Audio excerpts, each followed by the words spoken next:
we are in Podcasting for What If the What If? And today I am with BDMZ, BDM Huge. BDM Dan. BDM Bea.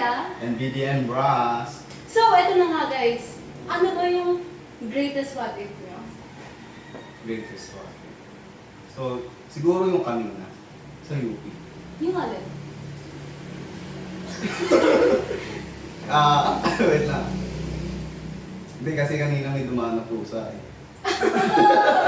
Ano yun? Yung ano? Tuloy na. Dumaan yung pusa sa akin kanina. Katabi ko si Bea. So, maya-maya, akala ko naglalambing yung pusa. Mamaya, kinilig. Parang alam ko na yung ibig sabihin ng BDM Rasa. Parang alam ko na yung ibig sabihin ng kinilig na yun. Ano bang naisip mo doon? Kinilig, gumanon ba siya? BDM Bros, so dinami namin ng what if. Yung pa talaga. Oo. Bakit? Ba't yung kinilig? Gumanon yung pusa eh.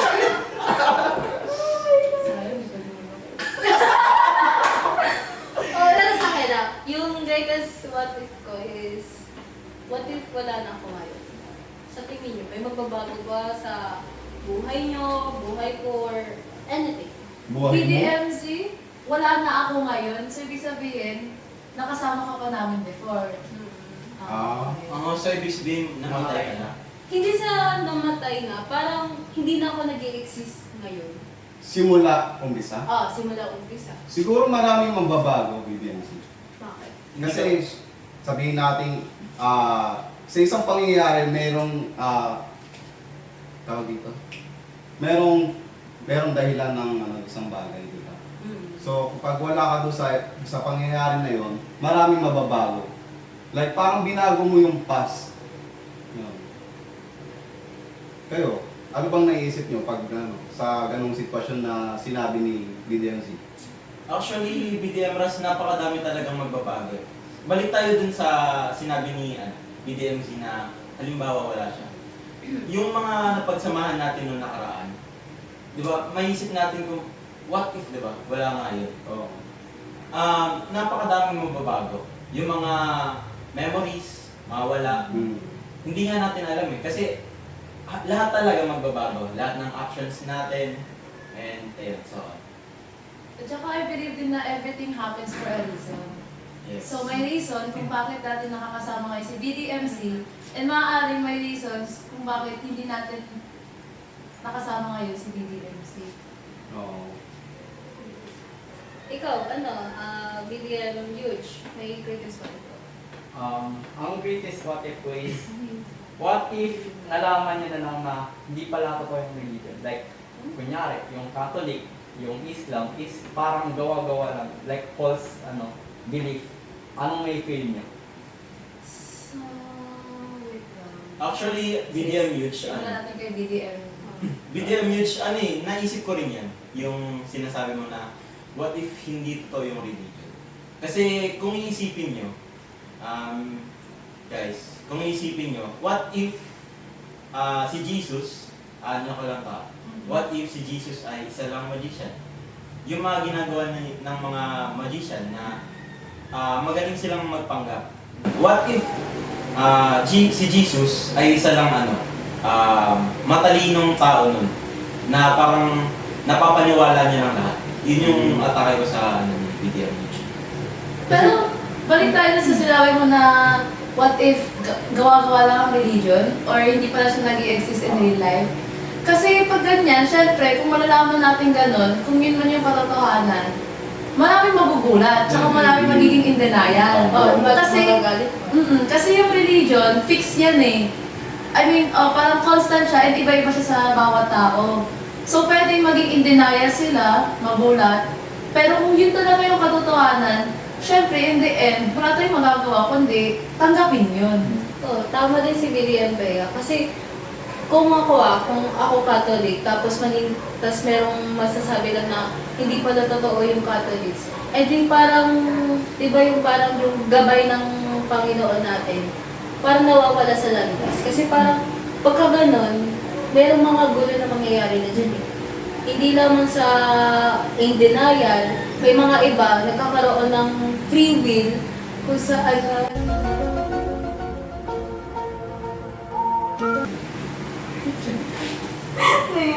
Hindi,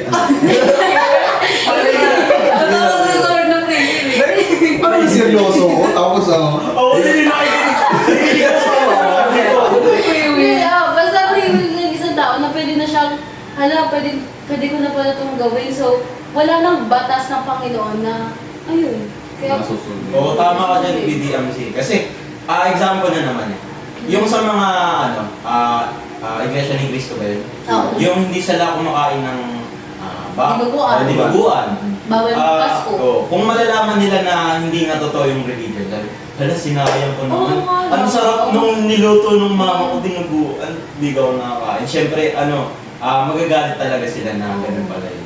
Kaso syempre, since may religion, may kanya-kanya tayo at saka iba't ibang religion, wala tayong ibang magagawa kundi respetuhin. Oo. Talaga. What if namatay tayo, di ba? Na ina-expect natin na it's either mapupunta tayo sa heaven or hell. Pero talagang nalaman na lang natin na parang wala na. Namatay na lang tayo, which is hanggang doon na lang talaga. So, Wala ka nang, like, di So, mo... parang you believe in afterlife? Or parang nagiging Hindi, ghost? what if walang afterlife? Kasi ang naisip What if niya, kung namatay ka? Yun na yun. ang naisip niya, yung unang what if niya, galing din sa pangalawang sa nauna pang what if. So, yun, parang domino effect na Actually, mga ka-BDM, no? May sinabi sa akin yung kaibigan ko na yung religion daw or yung afterlife is ginawa lang nila to comfort na meron tayong mapupuntahan after natin mamatay. Para i-comfort lang yung kalooban natin na hindi tayo matakot na mamatay. Sa bagay, di mo rin masasabi kung totoo yan o hindi unless ikaw mismo yung makakita sa paligid mo, di ba? Malaman na lang natin pag namatay na tayo. Pag namatay na tayo. Pero sana, wag naman. But, mga ka-BDM mo. Sana matagal pa rin. Sige. Ikaw, BDM Ras, may gusto mo bang i-share? kasi yung Kayo Pagtug- pagtungtong ko ng 14, kasi masyado akong naglayas ako sa bahay. So, namuhay ako mag-isa. Ang bali ang tumanggap sa akin nun yung church mismo. So, bali 2 taon na ako nandun sa church na yun. But yung church na yun, doon mismo ako tumira. Bali, lahat ng pangaral, yung mga batas na sinusunod ko, gano'n, nakabase din sa Biblia. Marami akong experience about dyan sa mga Bible study, bawat yung mga sharing na yan. So, trinain din nila ako doon. Kaya kung mawawala yun, yung sa sinabi mo, masyadong, siguro masakit sa akin yun. Kasi lumaki din ako sa ganung paniniwala. So yung afterlife na sinasabi naman ni BDM Dan, siguro handa na ako doon. Kasi trained kami doon sa church na yun na kapag dumating ang oras mo na. So, ibig sabihin, may fix talagang panahon kung kailan ka mawawala. Meron. Like, nakatadhana yan sa'yo, hindi mo Yes. gusto pwede mabago. Yes. Actually, Kasi naniniwala ako sa masabi yung God daw is nasulat niya na lahat ng nangyari.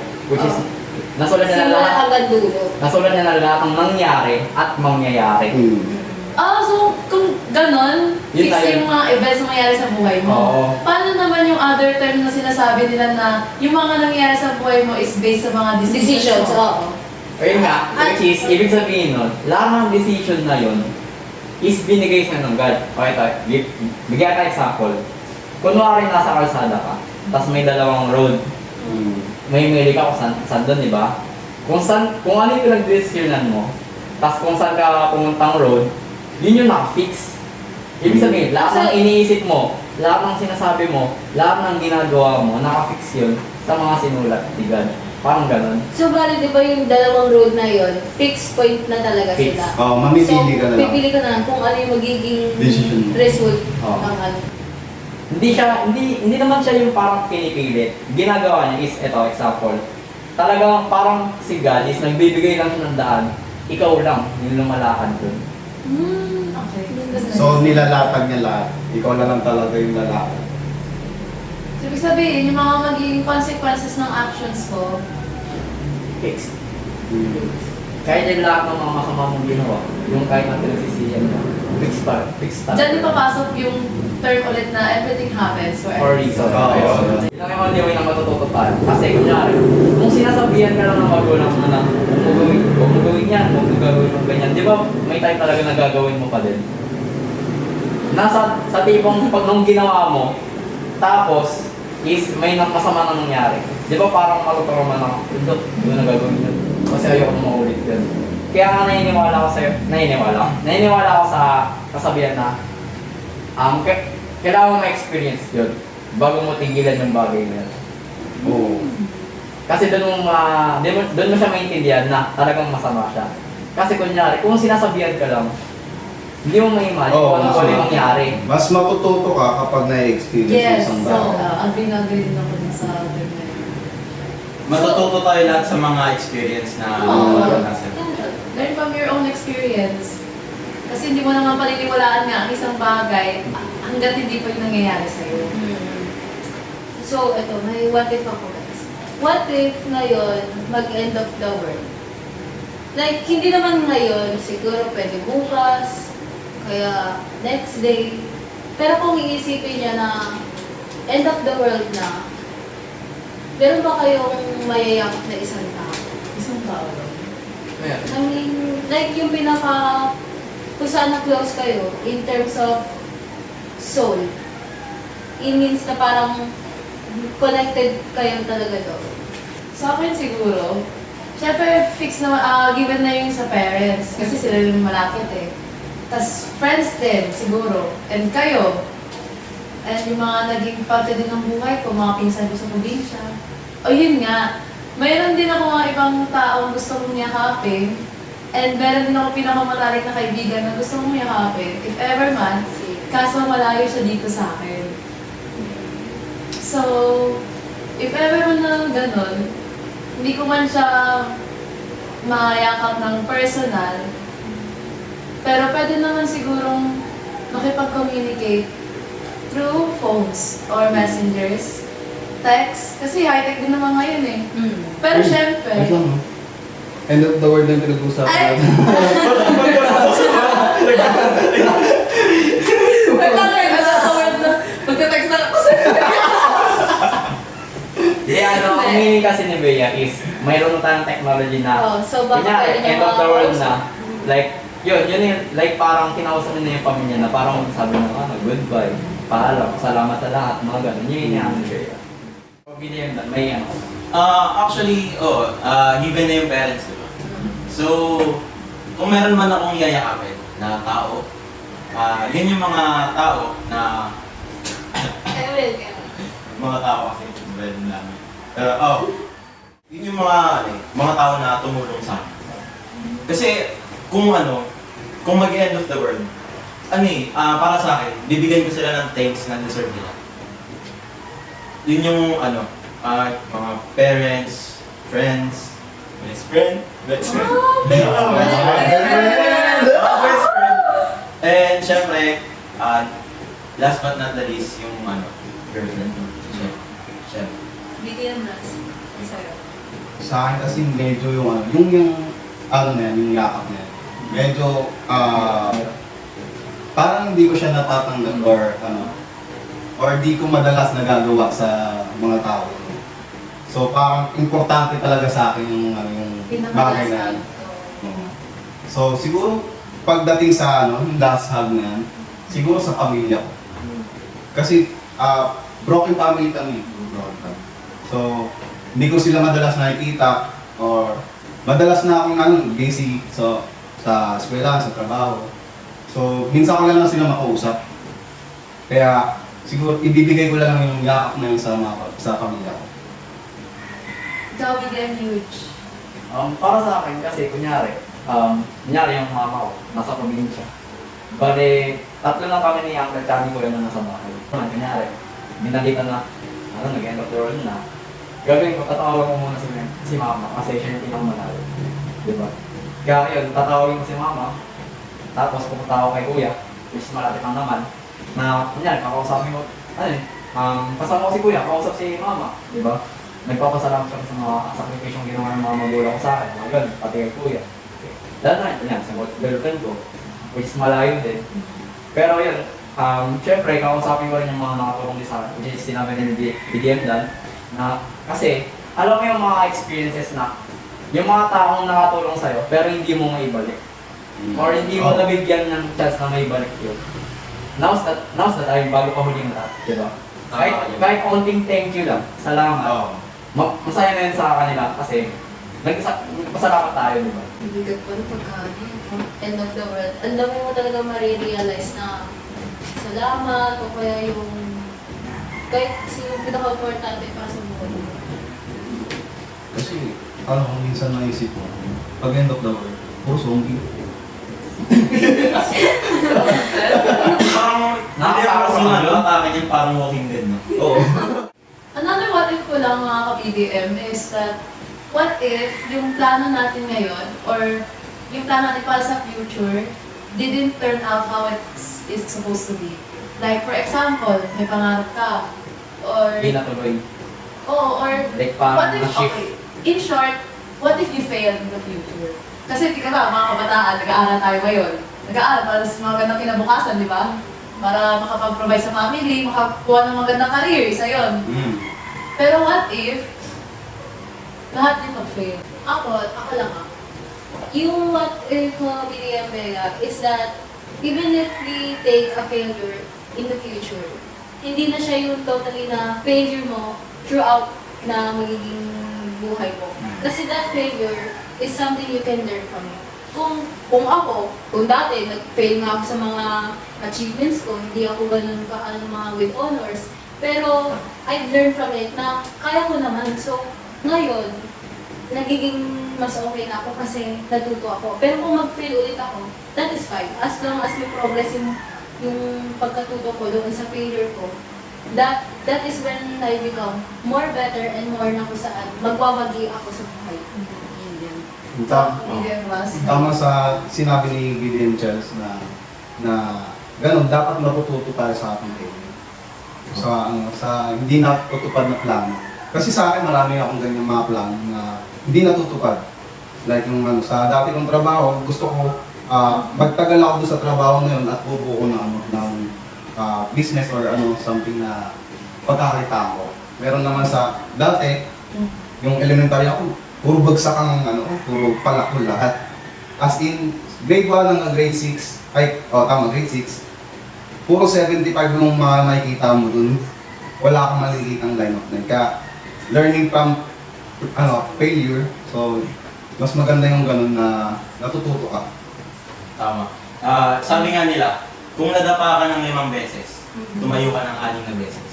Yun yung sabi nila. Ibig sabihin nun, kung nadapa ka, tumayo ka na. It's hindi pa yun yung hindi pa yun paano ba sasabihin ko? Hindi ka pa nag-fail. Hindi pa ulang lahat hindi para ka pa, umangat. hindi pa ulang lahat para mga. Ikaw, BDM.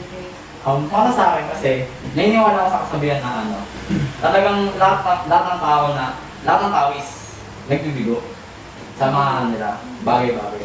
Pero naniniwala kasi ako na kailangan mag-try lang ng mag-try. Kasi, kunyari, yung may mga tao kasi na naging mayaman lang, which is parang na sila, matanda na sila. Pero huwag mo naman i-expect na talagang, di ba? Parang kinuha lang yung pera nila, gano'n. Pero, kung tutuusin, mahirap lang din sila ng batang age nila. Hindi lang sa hirap yung kasi yung wala silang makain. Mostly nangyari yun sa may ibang billionaires na kinukwento nila na may one time doon na taon nila na kasi wala siyang natitirahan. Homeless ba, gano'n. Wala nakakain. Pero talagang nag-forsige siya. Nagtrabaho siya, gumawa sa sariling company. Doon siya yumaman. Try lang talaga ng try. Kasi naniniwala ko na pag may nangyaring kunyari, hindi natin na-achieve, naniniwala ko na parang lesson yan para sa akin. Na mas galingan ko pa in the future para mas makuha ko yun. So, may isa pa akong what if. Na what if may chance na baguhin mo yung nire-regret mo sa buong buhay. Like parang ayusin yung regret na yan. If kunyari, may regret ka sa buhay mo na ginawa mo. What if binigyan ka ng chance na baguhin yun? Anong regret ko? Iniisip na ako. Yun yung pinaka-regret or pinaka-mali ko sa netong nabubuhay. Yung yung pagiging palakol ko ng mga elementaryo. Kasi hindi ko naisip na para rin sa akin. Actually, sinasabi na ng mga magulang natin yun, na para sa akin to. Hindi lang ako na yun. Yun yung biggest regret na pinagsisisihan ko ng malala. Kasi hindi talaga ako nagpursige, hindi ko sila pinakinggan. Kasi what if nga diba, na pinakinggan ko sila, nakinig ako, nag-aral ako ng mabuti ng elementary ako, madaming pwedeng magbago. Na hindi natin nalalaman. Eh, kayo mga kabidyo, anong... Ako, di ba yung what if na hindi na mag-biggest regret ko? Siguro yung pinaka-greatest regret ko is yung iniwan ko yung best friend ko dati nung mga grade 5 siguro ako na. Hanggang ngayon, hinahanap pa rin ako na ng decision ko noon. Kasi kung siguro kung hindi ko siya iniwan, kasi sa sinabi ng parents ko na iwan ko siya, may magbabago ba? May magbabago ba sa magiging performance ko? May magbabago ba sa magiging mindset ko? May magbabago ba sa lahat? Kasi may dalawa akong pinagpilian ng kaibigan mo. Eh yung nanay ko nga lang, kasi sinabi na ako na itong kaibigan ko, iwan ko na siya. Kasi may ginawa siyang maligid sa akin. And ayun, of course, as her friend, kahit na ako mas pataas ako sa kanya, na in terms of, nung may quiz kami nun, eh, siya yung top 1 namin nun eh. So, ako, mas mataas ako sa kanya, tapos, mababa siya. So, she think lowly of me, na dapat hindi ako mataas. So, of course, nasaktan ako doon. And sinabi ko sa nanay ko, and ayun, sinabi na niya na, iwan na lang ko yun. So, doon ako nagkaroon ng biggest regret na kung saan na, what if tinama ko na lang yung pagkakamali niya? What if hindi na lang kami nagkahiwalay? Paano yung magiging friendship namin ngayon? Tapos, what if na napag-alis pala namin yun? Hindi yung in a way na Kasi- nagkahiwalay. Ikaw, Miguel Ras, Yung hindi ako anong mahalaga sa buhay? Yung pag-iipon. Nung nagtrabaho ako, yung pera na kinikita ko, magkano yun na kada 15 days, sinusweldo kami ng 10,000. So yung 10,000 na pinupunta ko lang sa alak, pagkain. Dati yan. Dati na. So, di ko iniisip yung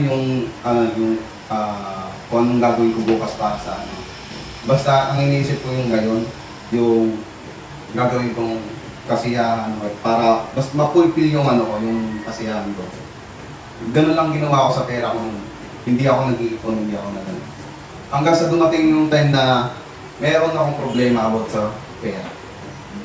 Like, may kailangan akong bilhin, may kailangan akong bayaran, may kailangan akong bagay na makakuha. So, hindi siya gumana yung sa way ng plano ko. Kaya doon nasira yung mga plano ko na past few years na nangyari. Sa'yo ko bilirin ba na? Yung biggest regret.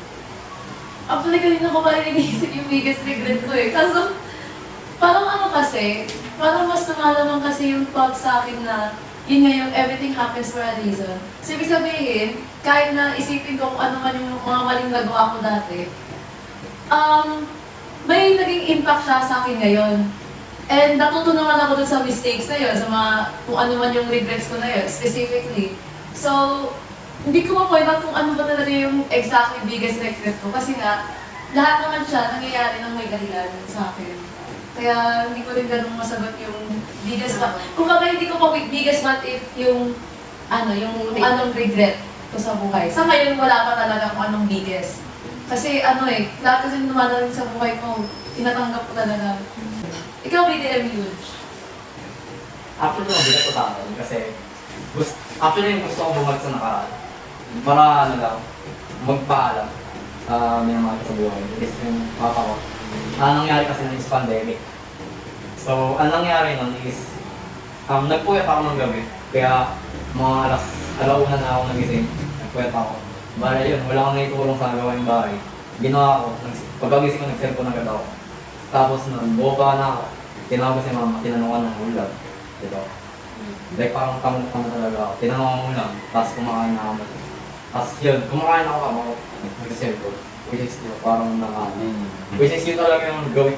Talagang natural na gawin ko dun ng bata ako. Kumakain ako mag-cellphone. Which is, nung pumasok na si Papa, pinagsabihan ako ni Papa na itigil ko muna yung cellphone. Bitawan mo muna yan. Kaya lang, ang pagkakamali ko is, nagalit ako. Nagalit ako, pero hindi ko siya inawit or gano'n. Ginawa ko, nung umalis siya, tinapos ko yung pagkain ko, tapos umakit na lang ako. Nagdabog ako sa taas. Tapos, yun, parang galit talaga ako. Kasi, tapos nag-cellphone na lang ulit ako, tapos yun, nakatulog ako. Nagising ako ng mga alas 3. Tapos, yun, bumaba ulit ako, nakita ko si Papa ulit kumakain ng adobo. Tapos yun, nag-cellphone lang din ulit ako, tapos si Kuya is nag-computer. Ang nakagulat lang dun is, bigla siyang umaray. Tapos yun, nakalawak siya sa bandang dito, tapos na-feel niya, parang nakakuryente daw yung bandang dito niya. Pati yan sa may pa. Tinawag ko si Mama, sabi ko, Mama, si Papa, anong umaray daw? Which is yun, sabi na ni Mama sa akin, tawagin ko daw sila tita. Which is yung parang sa kapitbahay. Pero may malayo-layo pa, lalakarin ko pa. Ginawa tinakbo ko. Yun, napapanin ko si Papa, hindi ko na naiintindihan yung sinasabi niya. Parang blur na gano'n. Kaya yun, sinagod na siya sa hospital. Pero yung talagang, hindi ko talaga pinag-isipan, ginawa ko, inisip ko na magiging okay yung lahat. Na parang, alam mo yung inisip ko na, gagaling din yan, gagaling din siya. Ganun, naniniwala gagaling din siya kasi alam ko magaling naman yung mga doktor kasi general hospital. Ako. Tapos tumawag yung mama ko sa amin ng gabi na sinasabi na na-stroke na si Papa. Which is, bata pa ako ng mga grade 6 nung bakasyon, di ba? Yung time na yun. Which is, hindi pa ako nakaisip ng maayos. Like, nakapag-isip. Mga ganun. Inisip ko na yung stroke. Alam kong malubhang sakit siya, pero ang inisip ko is, Gagaling din siya. parang gumagaling yung mga nagkakaroon ng stroke. Kaya inisip ko talaga nagagaling siya. Hindi ko pinansin, di ako kinabahan. Or di ako nagulat. Talaga sabi ko, gagaling siya. Yun. Cellphone lang din ako cellphone. Tapos yung habang nag-computer ako nun, mga alaw na ng umaga. Kasi nagpapayat na ako. Umuwi na si Mama, nang umiyak. Tapos sabi ko, wala na naman yung Papa ko. Actually, ang bigat din na isipin yun kasi, kunyari, naglalaro ko ng ML nun, that time. Na-focus ako sa battle. Kaya lang yung sabi, mananing na lang, wala na yung Papa mo. Parang hindi ma-process ng utak ko. Kung ano ba yung, anong emotion dapat yung ilalabas ko. Diba? Kaya yun, actually, niyakap ni Mama si Kuya kasi si Kuya pinakamalapit sa pinto. Kasi ang Uncle nasa taas, natutulog. Ginawa ko na lang, umakit na ako. Hindi ako lumapit kay Mama. Tapos, umakit ako, umiyak ako ng umiyak. Kasi alam mo yung feeling na, yung last na usap niya is parang pinagsabihan niya ako. Tapos, hindi ko, nagdabog pa ako. Yung last moment ko sa kanya. Yung sa tipong talagang, hindi ko man na siya nakausap. Hindi man ako nakapag-sorry. Hindi man ako nakapagpasalamat sa mga nagawa niya sa akin. Which is, nung bata ako, binibigyan niya yung mga laro ng mga gusto ko. Kahit yung mahal. Kanya, kasi si Kuya, kahit hindi siya nabibilan ng mga laruan dati, ng mga birthday niya. Yung kahit mura lang, hindi siya nabibilan. Pero ako, nabibilan ako kasi bunso ako. Kaya, ina-feel ko rin yun na, kunyari, birthday ko, nakakagastos si Papa ng 2,000 para lang sa laruan ko. Nasabi ko pag hindi pa nabibilin, nakagalit ako kasi hindi nabibilin. Kaya, na-realize ko rin yung mga nagawa ng Papa ko sa akin na, yung pala parang sa akin lang binibigay niya Papa yung mga, kunyari, yung mga gusto. Diba? Kasi actually, yung mga, music na pinapatugtog niya, yun din yung mga favorite ko. Hanggang ngayon. Kaya pag narinig ko yung mga music na yun, naalala ko siya. Well, kaya yun, naisip ko din na gusto ko balikan. Like, alam mo yung kahit nagdabog ako nun, okay lang mangyari yun. Basta gusto ko lang, bago man lang siya dinala sa hospital, nakapag-sorry ako, nakapagpasalamat sa lahat. Nakapabati kayo. Oo. Kasi hindi ko na yun. Talagang, ine-expect ko, nagagaling siya. Tapos uuwi na lang si Mama, sabihin ko lang si Papa. Anong feel mo? Di ba ang hirap? Napakahirap ng BGM yun. Actually, Nadarama ka namin. nangyari din sa akin yan. Elementary ako, siguro grade 5. Umuwi ako ng bahay, umalis ako ng bahay. Yung stepmother ko na, kasi sa kanya ako lumaki. So, parang close na close kami. Bali ang nangyari, pagpasok ng pinto, nakasalubong ko yung kuya ko tsaka yung pinsan ko. Yung pinsan ko na yun, sila yung close mismo ng kuya ko. So, tinawag nila ako na, Ras, ligaw dito sa kakausapin ka namin. Sabi nila, huwag ka mabibigla. Wala na si mama. So, di talaga ako naniniwala. Like, tinitake ko lang siya as a joke. Like, Kasi parang, ginaya ka pa. oo. Alam mo, gusto kong parang, ay, ano to, may surprise. Ganun pa ang ano ko kasi, masayahin talaga ako ng bata. Like, hindi ko tinitake yung ganun na video as a personal. So, pinipilit nila ako na paniwalain. Like, sabi ko, nawala na talaga si mama. Like, pag-isip-isip ko, try ko hanapin sa bahay. So, inalugkog ko lahat ng sulok ng bahay. Hindi ko siya nakita. Doon ko na-realize na totoo pala yung sinasabi ko. Yung time na yon, iyak din ako ng iyak mo. Katulad ng YouTube. So, yung pinsan ko na babae, doon ako, lumakap ako sa kanya. Umagulgul ako.